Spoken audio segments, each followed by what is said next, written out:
ويقولون ومن يطع الرسول فقد أطاع الله ومن تولى فما أرسلناك عليهم حفيظا۔ جس شخص نے رسول کی اطاعت کی اس نے خدا تعالیٰ کی اطاعت کی، اور جو شخص روگردانی کرے سو ہم نے آپ کو ان کا نگراں کر کے نہیں بھیجا۔ جس شخص نے، یہ سورہ نساء کی آیت نمبر 80 ہے، اللہ تعالیٰ فرماتے ہیں جس نے رسول کی اطاعت کی اس نے اللہ کی اطاعت کی۔ رسول کی اطاعت دراصل اللہ ہی کی اطاعت ہے، کیونکہ اللہ کے رسول صلی اللہ علیہ وسلم جو کچھ بھی حکم فرماتے ہیں وہ وحی الہی ہے، اللہ کا ہی حکم ہوتا ہے۔ ہم ڈائریکٹ اللہ کا حکم نہیں سمجھ سکتے ہیں، تو انبیاء علیہم الصلاۃ والتسلیم کے ذریعہ ہم اللہ کی رضا اور اللہ کی ناراضگی کو اور اللہ کے احکام کو، اللہ کے اوامر کو، اللہ کے نہی کو، اللہ کے منہیات کو ہم انہی کے ذریعہ جان سکتے ہیں۔ اس لیے رسول کی اطاعت اللہ رب العزت کی اطاعت ہے۔ اب اس کا الٹا بھی ہو جائے گا، رسول کی نافرمانی اللہ کی نافرمانی ہوگی، کیونکہ اللہ رسول جو حکم دیتے ہیں وہ دراصل اللہ رب العزت کا ہی حکم ہوا کرتا ہے۔ اللہ تعالیٰ فرماتے ہیں ان هو وما ينطق عن الهوى، کہ اللہ کے رسول صلی اللہ علیہ وسلم اپنی خواہش نفس کی وجہ سے یا اپنی طرف سے کچھ بات نہیں کرتے ہیں۔ ان هو الا وحی یوحیٰ، کہ جو بھی گفتگو ہوتی ہے وہ وحی الہی ہوتی ہے۔ کچھ وحی جس کی تلاوت کی جاتی ہے اس کے الفاظ بھی اللہ کی جانب سے ہے، کچھ وحی جس کی تلاوت نہیں ہوتی ہے مضمون اللہ کی جانب سے ہوتا ہے، وہ حدیث ہے ہمارے پاس۔ تو سارے کے سارے اللہ کے رسول صلی اللہ علیہ وسلم کی گفتگو وہ وحی الہی ہے۔ اگر اس کے الفاظ بھی ہیں تو وہ قرآن شریف ہے، اور اگر اس کے الفاظ نہیں ہیں من جانب اللہ بلکہ اپنے رسول صلی اللہ علیہ وسلم نے اپنے الفاظ دیے ہیں تو وہ احادیث ہے، سنت رسول صلی اللہ علیہ وسلم ہے۔ اس لیے رسول کی اطاعت اللہ رب العزت کی اطاعت ہے، اور رسول کی نافرمانی اللہ رب العزت کی نافرمانی ہے۔ ایک جگہ اللہ تعالیٰ فرماتے ہیں قل ان کنتم تحبون اللہ، اگر تم اللہ کو محبوب رکھتے ہو، یہ چاہتے ہو کہ اللہ رب العزت کے کو ناراض نہ کریں، فاتبعونی، آپ فرما دیجئے کہ میری اتباع کرو، میری پیروی کرو۔ تو اگر اللہ کی محبوبیت چاہتے ہیں، اللہ کی رضا چاہتے ہیں تو اللہ کے رسول صلی اللہ علیہ وسلم کی پیروی ضروری ہے اور شرط ہے۔ ومن تولا، اور جو شخص روگردانی کرے یعنی احکام رسول صلی اللہ علیہ وسلم کی اطاعت نہ کرے تو کیا کرے گا؟ اللہ کی نافرمانی کرے گا۔ لیکن اس سے آپ کو تکلیف ہوتی تھی کہ ہم، ظاہر سی بات ہے کہ اللہ کے رسول صلی اللہ علیہ وسلم خالص انسانوں کی فلاح و بہبود اور ہمدردی کی باتیں کر رہے ہیں، وہ ہمدردی کی بات بھی لوگ نہیں مان رہے ہیں تو ہوتی ہے تکلیف۔ آپ کا لڑکا ہے، آپ ہمدردی میں کوئی بات کہہ رہے ہیں، وہ نہیں مانتا ہے تو کیسا لگتا ہے؟ تکلیف ہوتی ہے۔ تو اسی طریقے سے اللہ کے رسول صلی اللہ علیہ وسلم کو بھی جب لوگ بات نہیں مانتے تھے تو تکلیف ہوتی تھی۔ اللہ تعالیٰ نے تسلی دی، فما ارسلناک علیہم حفیظا، آپ کو ان کا ذمہ دار نہیں بنایا ہے کہ یہ ضرور بالضرور ایمان لے ہی آئیں، آپ کو صرف تبلیغ کا حکم ہے۔ تبلیغ کر دی آپ نے، بات پہنچا دی آپ نے، جتنی کوشش کی اتنی کوشش کر لی، اب غمگین مت ہوئیے، اب غمگین مت ہوئیے۔ آپ کو یہ حکم دیا گیا کہ آپ توحید کی دعوت دیجیے، آپ کو یہ حکم نہیں دیا گیا کہ یہ کفر نہ کریں، یہ نہیں کہا گیا کہ آپ کی ذمہ داری کے لوگ کفر نہ کریں، یہ نہیں کہا گیا۔ اس لیے آپ اپنا کام کر گزریے اور اس کے بعد تسلی رکھیے، اپنے آپ کو بھولیے مت، اپنے آپ کو پگھلائیے مت۔ وَيَقُولُونَ طَاعَةٌ فَإِذَا بَرَزُوا مِنْ عِنْدِكَ بَيَّتَ طَائِفَةٌ مِّنْهُمْ غَيْرَ الَّذِي تَقُولُ وَاللَّهُ يَكْتُبُ مَا يُبَيِّتُونَ فَأَعْرِضْ عَنْهُمْ وَتَوَكَّلْ عَلَى اللَّهِ وَكَفَى بِاللَّهِ وَكِيلًا۔ اور یہ لوگ کہتے ہیں کہ ہمارا کام اطاعت کرنا ہے، پھر جب آپ کے پاس سے باہر جاتے ہیں تو رات کے وقت مشورہ کرتے ہیں، ان میں کی ایک جماعت اس کے برخلاف جو کچھ زبان سے کہہ چکے تھے، اور اللہ تعالیٰ لکھے جاتے ہیں جو کچھ وہ راتوں کو مشورہ کیا کرتے ہیں، سو آپ ان کی طرف توجہ نہ کیجیے اور اللہ تعالیٰ کے حوالے کیجیے، اور اللہ تعالیٰ کافی کارساز ہے۔ اس میں منافقین، دو روخی جس کو کہتے ہیں، منافقین کی مذمت کی گئی ہے، اور اللہ کے رسول صلی اللہ علیہ وسلم کو طرز عمل کی ہدایت کی گئی ہے کہ ان کے ساتھ کون سا طرز عمل اختیار کیجیے۔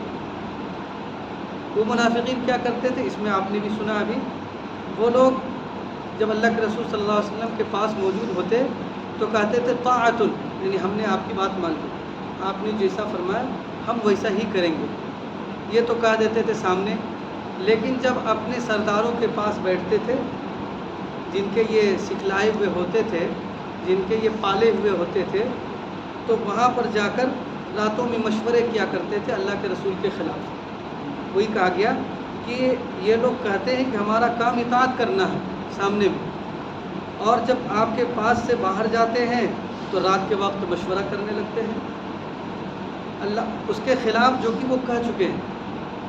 کیا کہہ چکے ہیں وہ لوگ؟ اطاعت کریں گے، اور تنہائی میں رات میں جا کر مشورے کرتے ہیں کہ ہم اس کے خلاف کام کریں گے۔ تو یہ جو ہے مذمت کی ہے۔ واللہ یکتب ما یبیتون، اور اللہ رب العزت لکھ لیتے ہیں جو کچھ یہ لوگ رات میں مشورے کیا کرتے ہیں، لکھے ہوئے ہیں، جو کچھ بھی یہ لوگ کارستانی کر رہے ہیں، لکھ رہے ہیں، اس کا پورا بدلہ جو ہے آخرت میں ان کو ملے گا، پوری کی پوری سزا ان کو ملے گی۔ اور آپ کے لیے کیا ہدایت ہے؟ فَأَعْرِضْ عَنْهُمْ، یہ سب پہ اپنا دھیان مت دیجیے۔ اللہ کے رسول کو اصل میں خوف تو ہوتی تھی، معلوم تو ہو ہی جاتا تھا کہ فلاں شخص آئے تھے، انہوں نے ایسا سامنے کہا، اور باہر جا کر فلاں شخص کے ساتھ، دشمنان اسلام کے ساتھ مل کر ہمارے خلاف، مسلمانوں کے خلاف مشورے کر رہے ہیں۔ تو اللہ کے رسول کو خوف تو ہوتی تھی، اللہ کے رسول صلی اللہ علیہ وسلم کو تکلیف ہوتی تھی دلی، تو فرمایا کہ یہ سب ذہن میں مت رکھیے، فَأَعْرِضْ عَنْهُمْ، اسے نظر انداز کر جائیے، وَتَوَكَّلْ عَلَى اللہ پر بھروسہ رکھیے، اللہ رب العزت بہترین کام بنانے والے ہیں۔ دراصل اس میں ہدایت ہے، جو بھی کسی قوم کا پیشوا ہے، جو بھی کسی قوم کا مقتدی ہے، جو کسی تحریک کو، اچھی تحریک کو لے کر چلا ہے اور اچھے مقصد سے چلا ہے، وہ سنگھرش کر رہا ہے، کوشش کر رہا ہے، تو ان کے لیے بھی ایک رہنمائی ہے کہ جب بھی کوئی اچھا کام کو لے کر چلتا ہے تو اس کو مخالفت جھیلنی پڑتی ہے، اپنوں کی بھی مخالفت جھیلنی پڑتی ہے، طرح کے الزامات لگتے ہیں۔ آپ تاریخ اٹھا کر دیکھ لیجیے، جتنی بھی تحریکیں چلی ہیں اس کے پیچھے لوگ لگے ہیں، آپ میں ایک بات بتاؤں، امام بخاری رحمۃ اللہ علیہ ہم لوگ کتنا احترام کرتے ہیں، ان کے پیچھے بادشاہ وقت لگ گیا تھا، ان کو باہر نکال دیا تھا۔ امام ابو حنیفہ رحمۃ اللہ علیہ بادشاہ وقت، یہاں تک کہ جیل میں 70 کوڑے مارے گئے۔ امام احمد ابن حنبل رحمۃ اللہ علیہ، ان کو جیل میں جو 70 کوڑے لگائے گئے حق کے راستے میں۔ تو اپنوں کی طرف سے، غیروں کی طرف سے جو لوگ پیشوا ہیں ان کو جو ہے طرح کے الزامات سہنے پڑتے ہیں، بہت سارے الزامات آتے ہیں، لیکن اللہ تعالیٰ فرماتے ہیں کہ یہی ایک طریقہ اختیار کرنا ہے کہ اس کو نظر انداز کر دینا، اپنا جو کام ہے اس کو جاری رکھیے، صحیح مقصد ہے، صحیح طریقہ ہے، اللہ رب العزت ضرور کامیاب کریں گے۔ اللہ کے رسول کو کیا تو اسی طریقے پر جو چلے گا تو وہ کامیابی ملے گی۔ آج ان مخالفین کا کوئی نام لینے والا، امام بخاری کو کس نے جیل میں ڈالا، کیا کیا، ان کو جلا وطن کس نے کیا، جیل میں نے ان کو جلا وطن کر دیا تھا، تکلیف دی تھی ان کو۔ امام ابو حنیفہ رحمۃ اللہ علیہ کو کتنی تکلیف دی گئی، اور بھی جو بزرگان دین گزرے ہیں ان کو تکلیف۔ حضرت یہاں ہندوستان کے اندر حضرت مجدد الفسانی رحمۃ اللہ علیہ گزرے ہیں، بہت سارے لوگ جانتے ہیں، ہر ہندوستانی پر اس کا جو ہے ان کا حق ہے، ان کا احسان ہے۔ الفسانی کیوں کہا جاتا ہے مجدد الفسانی؟ اس وجہ سے کہا جاتا ہے کہ وہ ایک دور تھا جب اکبر بادشاہ دہریہ بن گیا، اکبر بادشاہ ہی اسلام کا مخالف بن گیا اور اسلام کو مٹانے والا بن گیا، اور اس کے ساتھ درباری ملا ہو گئے بہت سارے۔ تو وہ وقت ایسا لگتا تھا، آپ تاریخ پڑھیے، کہ لگتا تھا اسلام ہندوستان سے مٹ جائے گا، لیکن اللہ رب العزت نے اس بندے کو کھڑا کر دیا، حضرت مجدد الفسانی رحمۃ اللہ علیہ۔ پھر انہوں نے حکمت سے کام کیا، 13 سال تک جیل میں ڈالا۔ پھر انہی کے خاندان، وہ تو خیر مر گیا اکبر، اس کے بعد انہی کے خاندان کے لوگوں سے تعلقات قائم ہوئے، اور پھر اس کے بعد ان کو سمجھایا بجھایا، دین کی باتیں بتائی، دین سے روشناس کرایا، سب کچھ بتلایا، تو پھر وہی لوگ جو ہے ان کے ہاتھ پر بیعت ہوئے اور پھر اسلام لے کر ماشاءاللہ اتنے سارے مسلمان ہیں۔ تو بہرحال تو جو لوگ بھی دین کی دعوت کو لے کر اٹھتے ہیں تو ان کے خلاف ریشہ دوانیاں ہوتی ہیں، الزامات لگتے ہیں۔ اللہ تعالیٰ فرماتے ہیں فَأَعْرِضْ عَنْهُمْ، ان کو نظر انداز کر دیجیے، نظر انداز کر دیجیے، کوئی اس کو ذہن میں رکھ کر اس کے جوابات دینے کے پیچھے مت پڑیے۔ غلط ہے، غلط ہے، وہ سب لوگ جان رہے غلط ہے، آپ اپنا کام کرتے رہیے، اللہ پر بھروسہ رکھیے، صحیح مقصد ہوگا تو اللہ رب العزت ضرور کامیاب کریں گے۔ افلا يتدبرون القرآن ولو كان من عند غير الله لوجدوا فيه اختلافا كثيرا، فرماتے ہیں کیا پھر قرآن میں غور نہیں کرتے؟ اور اگر یہ لوگ اللہ کے سوا کسی اور کی طرف سے ہوتا، اور اگر یہ قرآن شریف اللہ کے سوا کسی اور کی طرف سے ہوتا تو اس میں بہت سارا تفاوت اور فرق پاتے۔ یہ ایک دلیل دی ہے قرآن کی حقانیت۔ افلا یتدبرون القرآن، کیا یہ لوگ قرآن میں غور نہیں کرتے؟ قرآن میں خود غور کریں تو یہ بتا دے گا قرآن کہ یہ اللہ کا کلام ہے، کسی انسان کا کلام نہیں۔ بہت ساری دلائل ہیں، ان میں ایک دلیل اللہ رب العزت نے یہاں دی ہے، اتنی موٹی کتاب ہے، اتنے سارے احکام بیان ہوئے ہیں، اتنے سارے قصے بیان ہوئے ہیں، اتنے سارے عبرت کی باتیں ہیں، اتنے سارے عقائد کے باتیں ہیں، اتنے سارے مسائل بیان ہوئے ہیں۔ اللہ تعالیٰ فرماتے ہیں کہ کہیں پر بھی اختلاف نہیں پائیں گے کہ کہیں پر کسی چیز کو حلال کر دیا ہو اور دوسری آیت میں جا کر حرام کر دیا ہو، ایسا نہیں کہا۔ عقیدے سے متعلق کوئی بات ہے تو کہیں پر کوئی عقیدہ بیان کیا ہو، کہیں پر کچھ اور کیا ہو، ایسا کہیں نہیں پائیں گے۔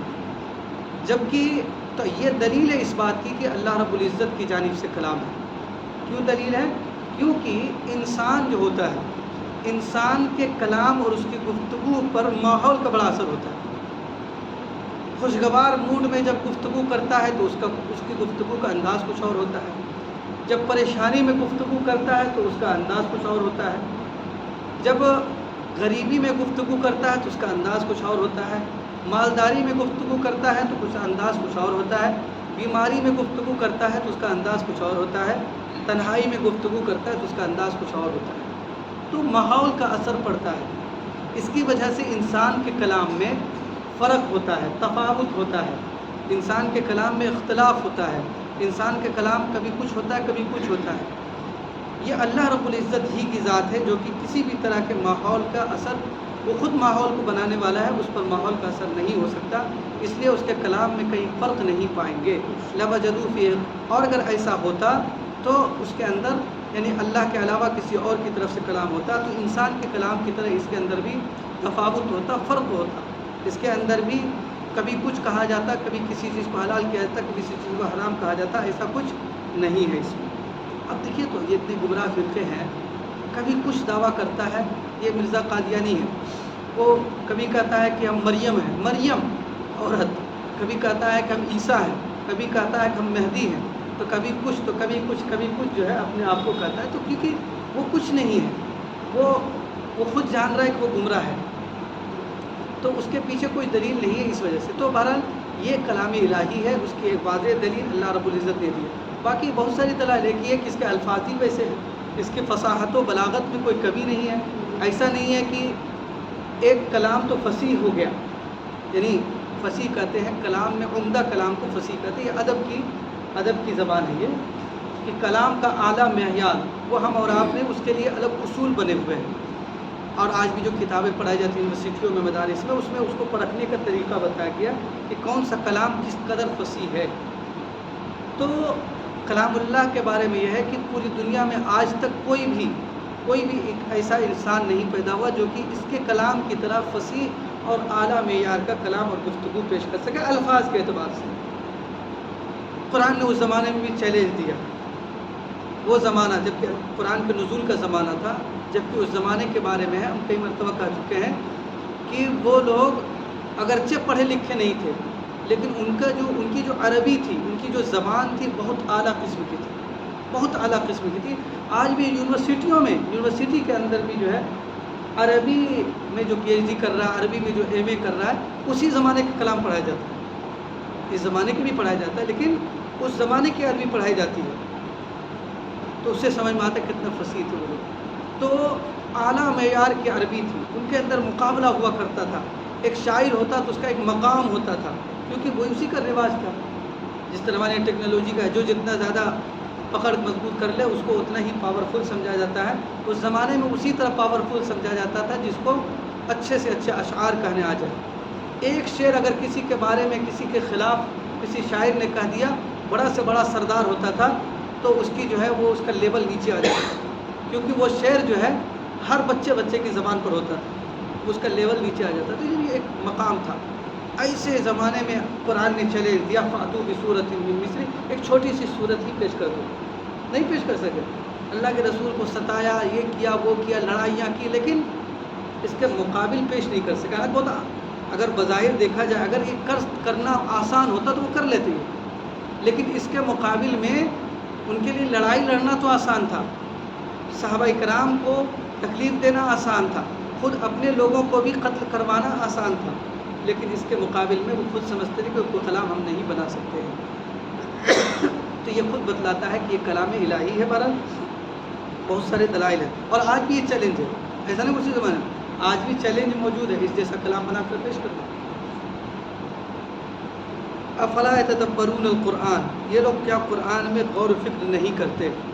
یہ تو بات ہو گئی. غور و فکر کرتے تو یہ بات سمجھ میں آتی کہ اس کے اندر تفاوت نہیں ہے، اس کے اندر فرق نہیں ہے، اس کے اندر کمی نہیں ہے. اس سے سمجھ میں آتا ہے کہ اللہ رب العزت نے قرآن میں غور و فکر کرنے کی دعوت دی ہے، قرآن میں غور و فکر کرنے کا حکم دیا ہے.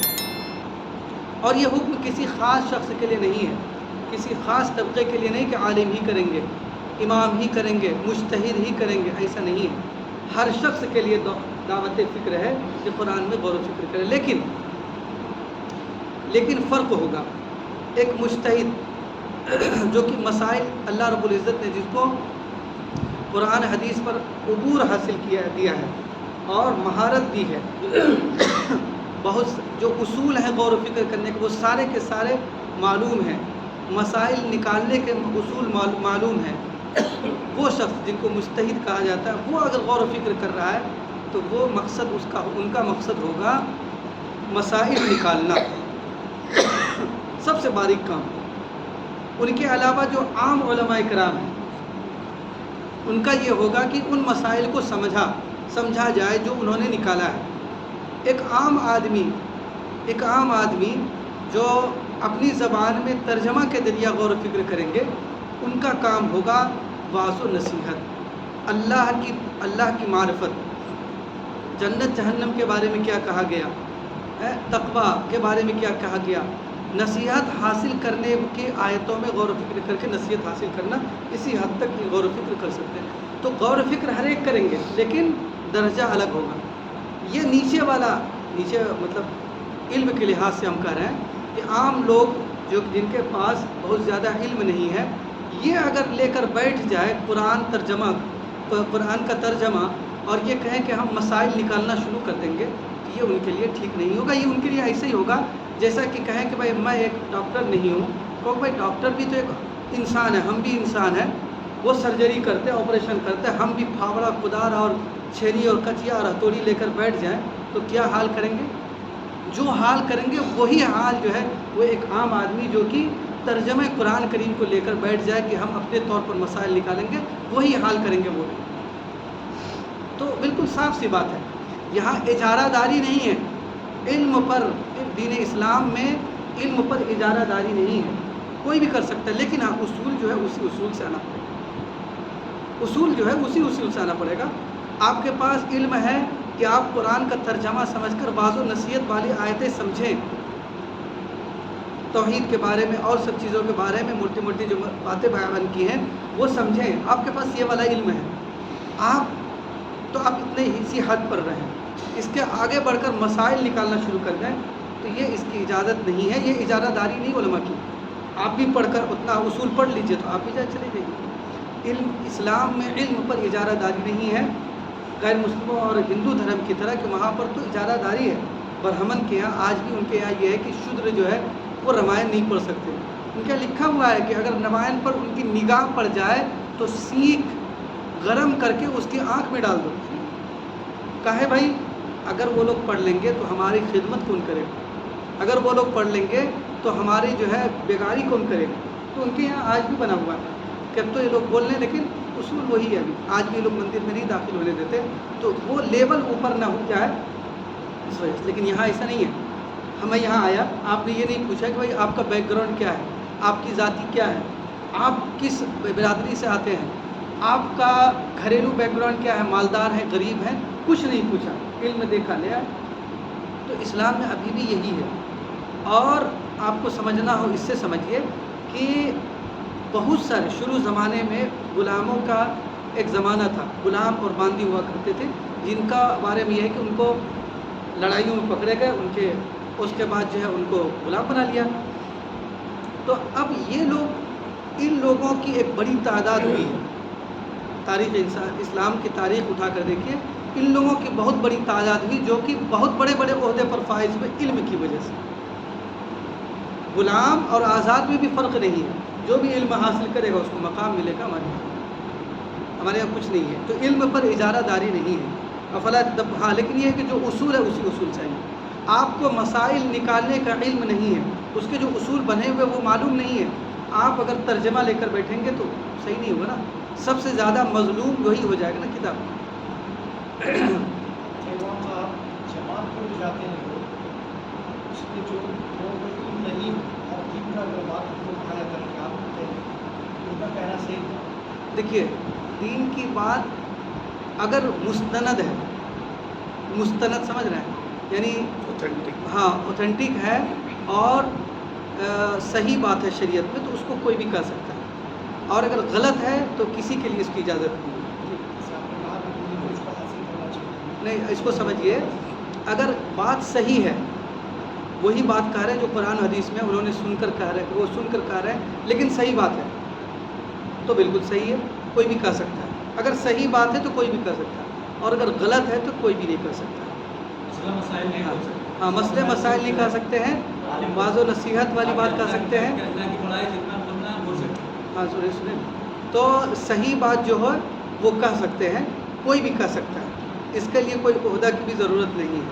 ہاں, غلط نہیں کہہ سکتے. غلط کے لیے ہم یہی کہیں گے کہ اس میں جو ہے 6 نمبر میں ایک آتا ہے علم و ذکر. علم و ذکر کا مقصد ہے, دیکھیں کمی کوتاہی فرد سے ہو سکتا ہے, لیکن اصول جو بنے ہیں ہم اصول بیان کر رہے ہیں. پر انفرادی طور پر کسی کی بھی تعداد بڑھتی ہے تو اس میں کمی کوتاہی ہونے لگتی ہے. تو علم و ذکر, اس کا مقصد یہ ہے تحقیق حال کا جذبہ پیدا ہو جائے. ایک تو یہ کہ ہم زندگی گزار رہے ہیں, اس حالت میں شریعت کا کون سا حکم ہم سے متوجہ ہے. اسی طریقے سے تحقیق حال میں یہ بھی آتا ہے کہ ہم جو کہہ رہے ہیں اس کی بھی تحقیق ضروری ہے. اس کی بھی تحقیق ضروری ہے. اگر کوئی کہہ رہا ہے وہ غلط ہے, چاہے کوئی بھی ہو, میں کہوں, جماعت کے ساتھی کہیں یا کوئی بھی کہے, میں ان سے بھی کہوں گا کہ اگر ایسی کوئی بات ہے تو آپ بھی تحقیق کر لیں. کچھ باتیں ہیں ایسی آ جاتی ہے کبھی کبھی سنی سنائی, تو ان کو میں کہوں گا کہ بھائی آپ اس کی تحقیق کریں. اگر کوئی بتا رہا ہے اچھے انداز میں, اس کو آپ سنیں, اس کو اپنے اینٹی نہ سمجھیں. تو یہ ہے خلاصہ, یہی ہے کہ صحیح بات ہے تو کوئی بھی کہہ سکتا ہے, اور اگر غلط بات ہے تو کسی کو اس کے کہنے کی اجازت نہیں ہے. اور بغیر تحقیق کے تو بات کہنی ہی نہیں چاہیے جب تک کہ اس کی تحقیق نہ ہو. افلا يتدبرون وإذا جاءهم أمر من الأمن أو الخوف أذاعوا به ولو ردوه إلى الرسول وإلى أولي الأمر منهم لعلمه الذين يستنبطونه منهم ولولا فضل الله عليكم ورحمته لاتبعتم الشيطان إلا قليلا. اور جب ان لوگوں کو کسی بات کی خبر پہنچتی ہے, خواہ امن ہو یا خوف ہو, تو اس کو مشہور کر دیتے ہیں. یہ بھی اس کا تعلق انتظام سے ہے. یہاں پر کچے مسلمان جو تھے اس زمانے میں, یعنی نئے نئے مسلمان, ان کی تربیت نہیں ہو سکی, یہ مراد ہے کچے مسلمان سے, یا ہے کہ منافقین تھے, ان لوگوں کا یہ حال تھا کہ کوئی خبر کہیں سے آئی اڑتی اڑاتی اور لوگوں میں اس کو پھیلا دیا. جیسے مثال کے طور پر اس زمانے میں ایک واقعہ پیش آیا کہ لوگوں میں بات یہ پھیل گئی کہ اللہ کے رسول صلی اللہ علیہ وسلم نے اپنی بیویوں کو طلاق دے دی. روایت میں آتا ہے لوگوں میں چھوٹی گوئیاں ہونے لگی. تو حضرت عمر رضی اللہ تعالیٰ عنہ کے پاس یہ بات پہنچی. وہ مسجد نبوی تشریف لائے تو دیکھا یہاں پر بھی لوگ اسی طرح کی باتیں کر رہے ہیں. تو انہوں نے کسی سے کچھ نہیں کہا, ڈائریکٹ اللہ کے رسول کے خدمت میں حاضر ہوئے اور اللہ کے رسول سے دریافت کیا، یا رسول اللہ کیا آپ نے بیویوں کو طلاق دے دیا؟ اللہ کے رسول نے فرمایا ایسا کچھ نہیں ہے، ہم نے بیوی کو طلاق نہیں دی ہے۔ تب جا کے حضرت عمر فاروق رضی اللہ تعالیٰ عنہ مسجد میں تشریف لایا اور سب کو بتایا کہ آپ لوگ یہ بات غلط کر رہے ہیں، یہ خبر غلط ہے، ہم اللہ کے رسول سے پوچھ کر آ رہے ہیں کہ یہ خبر غلط ہے، اللہ کے رسول نے بیوی کو طلاق نہیں دی ہے۔ تو ایک بات تھی جو لوگوں میں بے چین کرنے کے لیے پھیل گئی، تو اس سے منع کیا گیا۔ یہ زمانہ سوشل میڈیا کا زمانہ ہے، اس میں تو یہ بہت ہی زیادہ چل گیا کہ ایک بات آئی اور اس کے بعد جو ہے بغیر تحقیق کے اس کو آگے کر دیا۔ دین کی باتیں بھی ہوتی ہیں، اس میں دنیا کی بھی باتیں ہوتی ہیں، اس میں انتظام سے متعلق بھی باتیں آتی ہیں، تو اس میں بھی تحقیق کرنا چاہیے۔ تحقیق کے بہت سارے طریقے ہیں، آپ اگر کوئی ویریفائڈ اکاؤنٹ نے ایسا شیئر کیا ہے، آپ کا کوئی جاننے والا ہے تو وہاں سے تحقیق کر لیجئے۔ اگر کوئی دین کی بات ہے اور آپ کو انوکھی لگ رہی ہے، لیکن دین کی بات بھی آپ کو عام طور پر مزاج سے کچھ باتیں سمجھ میں آئی، ہاں یہ بات صحیح لگ رہی ہے، ایک عالم کہہ رہا ہے صحیح بھی لگ رہی ہے تو آپ نے کر دیا، آپ قابل اعتماد عالم ہے، آپ نے ان کی بات کر اعتماد کر کے کر دیا، اس کی اجازت ہے۔ لیکن ایسے اڑتی اڑاتی آپ کو کسی ساتھی نے بھیج دیا اور اس میں جو ہے ایک پوسٹ بھیج دیا اور اس کے بعد آپ نے چلتا کر دیا، تو اس کی اجازت نہیں ہے۔ کفا بالمرء کذبا ان یحدث بکل ما سمع، اللہ کے رسول کی حدیث ہے کہ ایک انسان کے جھوٹا ہونے کے لیے یہی کافی ہے کہ وہ ہر سنی سنائی بات کو آگے بھیج دے۔ تو تحقیق حال کا تحقیق کرنا چاہیے، دین کی بات کی بھی تحقیق کرنی چاہیے، ہم کوئی بات کہہ رہے ہوں تو اس کی تحقیق کر کے ہی کہنی چاہیے۔ وَلَوْ رَدُّوهُ إِلَى الرَّسُولِ، تو اللہ تعالیٰ فرماتے ہیں کہ جب ان لوگوں کو کسی بات کی خبر پہنچتی ہے، خواہ امن ہو یا خوف ہو، تو اس کو مشہور کر دیتے ہیں بغیر تحقیق کے۔ آگے فرماتے اللہ تعالیٰ، اور اگر یہ لوگ اس کو رسول کے اور جو ان میں ایسے امور کو سمجھتے ہیں، یعنی اللہ کے رسول کے زمانے میں رسول یا اللہ کے رسول کے وفات کے بعد جو خلفاء ہیں یا یہ کہ ان کے نائبین ہیں، حاکم ہیں، وقت ہیں، یا جن کے پاس انتظام و انصرام ہے، ان کے پاس اگر بات کو لے کر جاتے تو ان کے اوپر حوالے رکھتے تو اس کو وہ حضرات پہچان ہی لیتے جو ان میں اس کی تحقیق کر لیا کرتے ہیں۔ یعنی تحقیق کرنے کے لیے اگر مثال کے طور پر انتظام والی بات ہے، ٹھیک ہے، مثال کے طور پر آپ کسی نے کہا کہ فلاں طرف سے جو حملہ ہو گیا ہمارے ملک پر، اب اس طرح کی باتیں جو ہے بجائے اڑانے کے آپ جو ہے جو ذمہ دار ہیں، شہر کے ذمہ دار ہیں، آپ ان کے پاس لے کر جائیے، بھائی اس طرح کی خبر پھیل رہی ہے، تو یہ ایسا کریں گے تو وہ تحقیق کر لیں گے کہ بات صحیح ہے یا غلط ہے۔ اس کے برخلاف شہر میں اس کو پھیلا دینا وہ صحیح نہیں ہوتا۔ یا اسی طریقے کے اور بھی کوئی بات ہے تو صاحب معاملہ سے یا تو تحقیق کر لیجئے، یا نہیں تو پھر جو ہے آپ اس کو اگر نہیں کرنا ہے تو آپ چپ چاپ اس کو رہنے دیجیے، اس کو پھیلائیے مت۔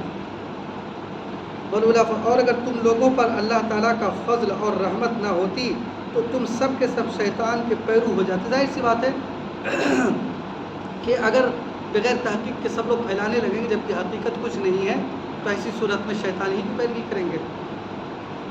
بجز تھوڑے سے آدمیوں کے، وہ تھوڑے سے آدمی کون ہوتے ہیں؟ جن کو اللہ رب العزت نے عقل سلیم دی ہے، وہ تھوڑے سے لوگ ہیں، اور وہ بھی اللہ رب العزت کے فضل و کرم سے ہی بچتے ہیں۔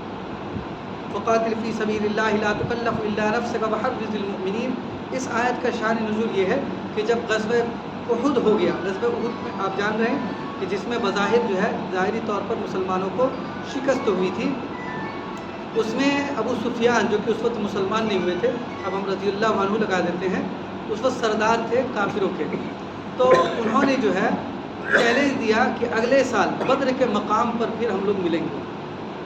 اللہ کے رسول نے چیلنج قبول کیا، تو پھر جو ہے اللہ کے رسول صلی اللہ علیہ وسلم نے چیلنج اور وعدے کے مطابق جو ہے کوچ کیا اور بدر کے مقام پر جو ہے تشریف لے کر گئے، لیکن ان لوگوں کے دل میں اتنا رعب و دبدبہ تھا کہ وہ لوگ نہیں آئے، حالانکہ ان کی تعداد پھر بھی زیادہ تھی، لیکن بہرحال اللہ رب العزت کی طرف سے ایسا رعب تھا، نہیں آئے۔